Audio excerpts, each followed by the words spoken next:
Hi everyone, today we are going to discuss on operating system. So what is an operating system? So we can say an operating system is a program that acts as an intermediary between the user of a computer and the computer hardware. So it acts as a medium between the computer hardware and the user. Who is the user? The person who is using the computer. So what are some of the operating system goals? So some operating system goals are to execute user programs and make solving user problems easier. Now is to make the computer system convenient to use, easy to use. The other one is to use the computer hardware in an efficient manner.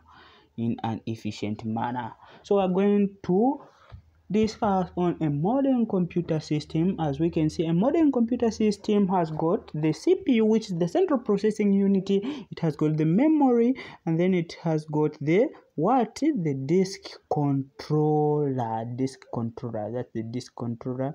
The disk controller, it contains disk, and then within this bus, the bus here, the lines of the wires, we have the graphic adapter, and then we also have the input and output controller, where we can find the mouse. The mouse is the input device, the keyboard is the input device, and the printer. We also have the network interface there.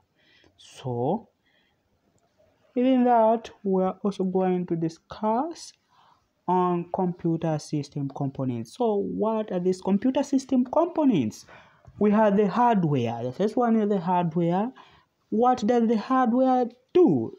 The hardware provides basic computing resources such as CPU, memory, input and output devices. The hardware provides basic computing resources: CPU, which is the central processing unit, memory, input and output device. And the second one is operating system.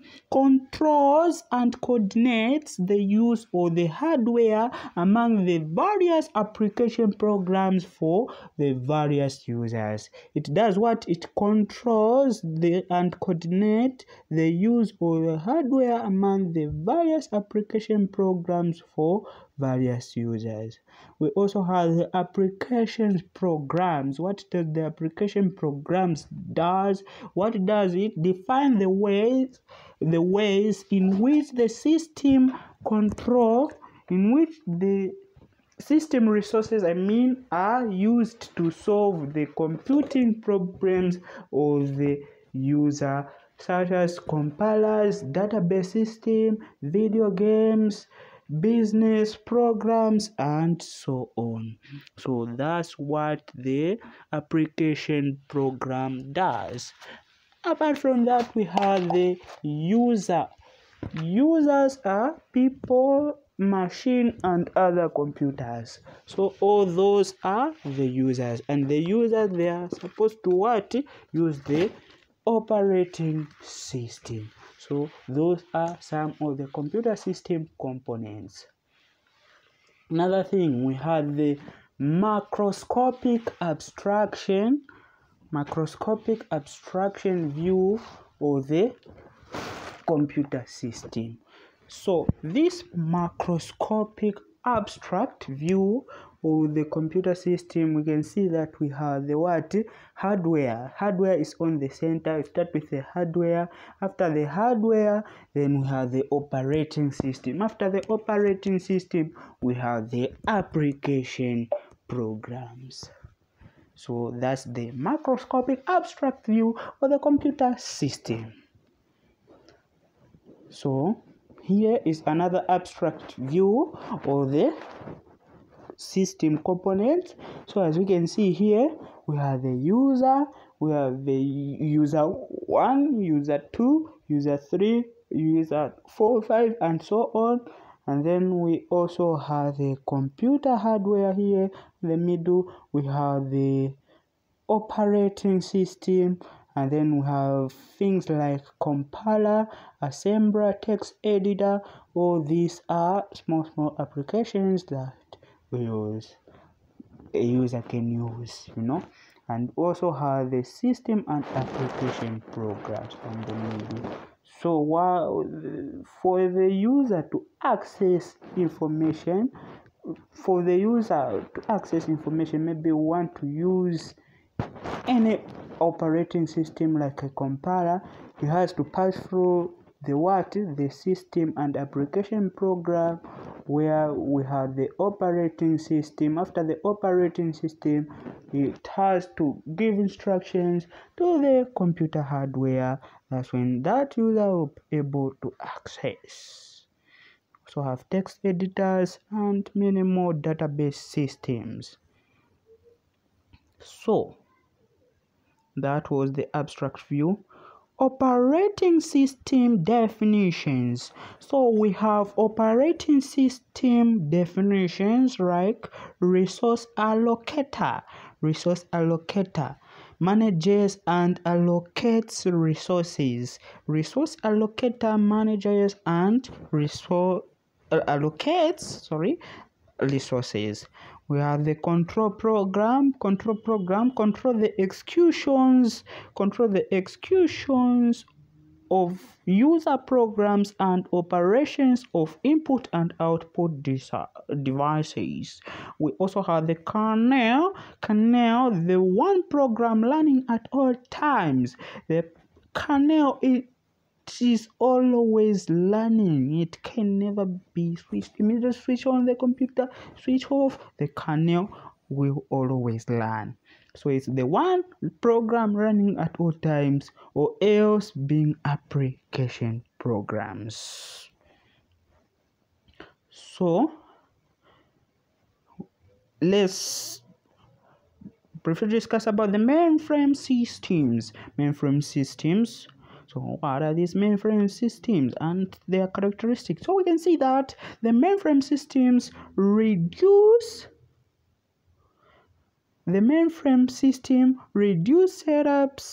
setup time by bunching similar jobs.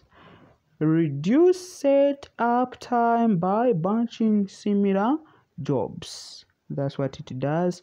Again, automatic job sequencing automatically transfers control from one job to another. First, rudimentary operating system. We also have the resident monitor. Within the resident monitor, we have the initial control in monitor. Control transfers to job. Those what it does, that's the resident monitor. Initial control in monitor. Control transfers to job. When job completes, control transfers back to monitor. So here is a memory layout for a simple batch system. So what is a batch system? For us, first to discuss, we need to know the definition of the same batch system.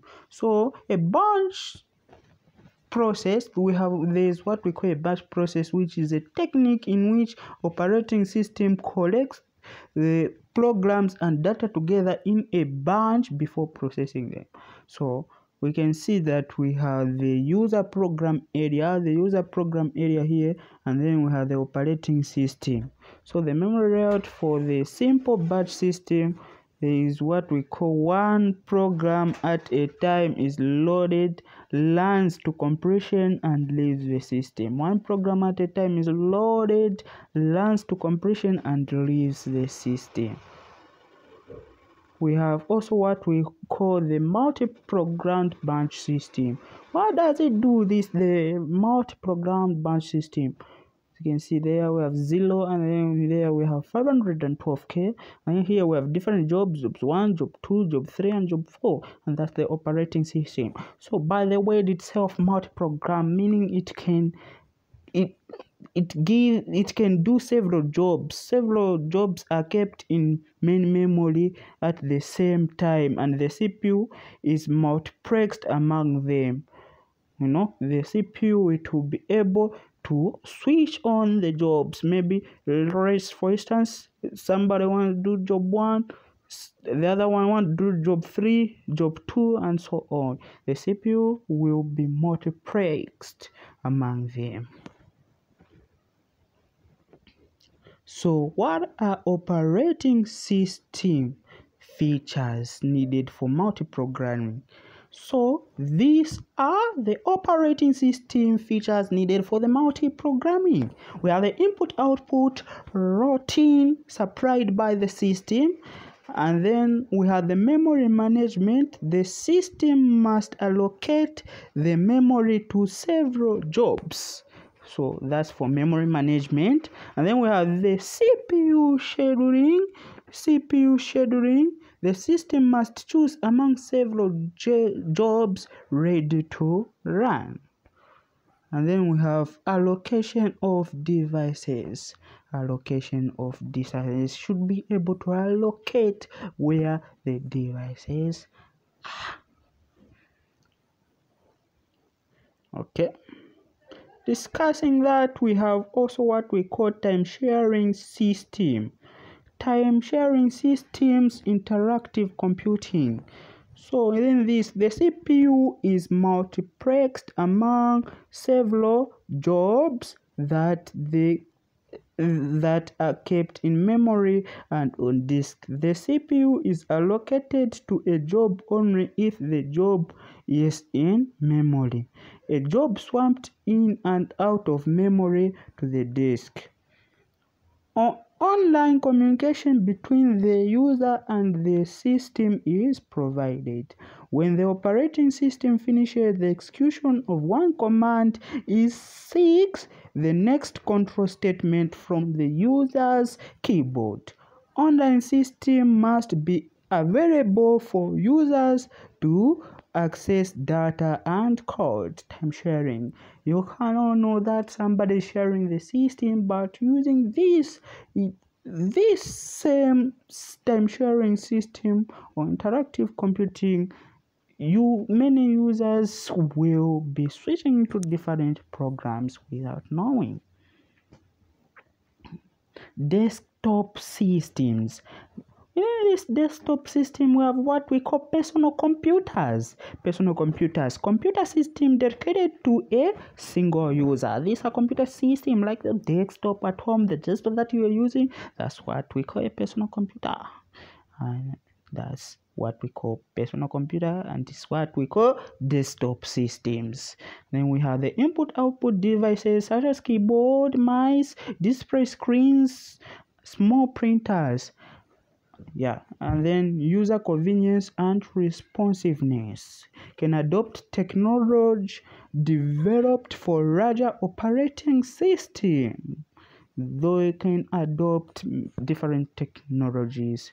Often individuals have sole use of computer and do not need advanced prioritization of protection features. May learn several different types of operating systems such as Windows, Mac, such as Unix, Linux, Ubuntu, and so on. Apart from that, we have the parallel system. So what are parallel systems? These are systems with more than one CPU in close communication, also known as multiprocessor system. Tightly coupled system.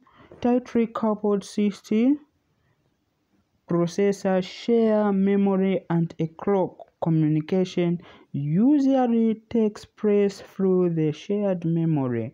Advantage of parallel system is increased throughput, economical, increased reliability, graceful degradation, and then fail-safety system.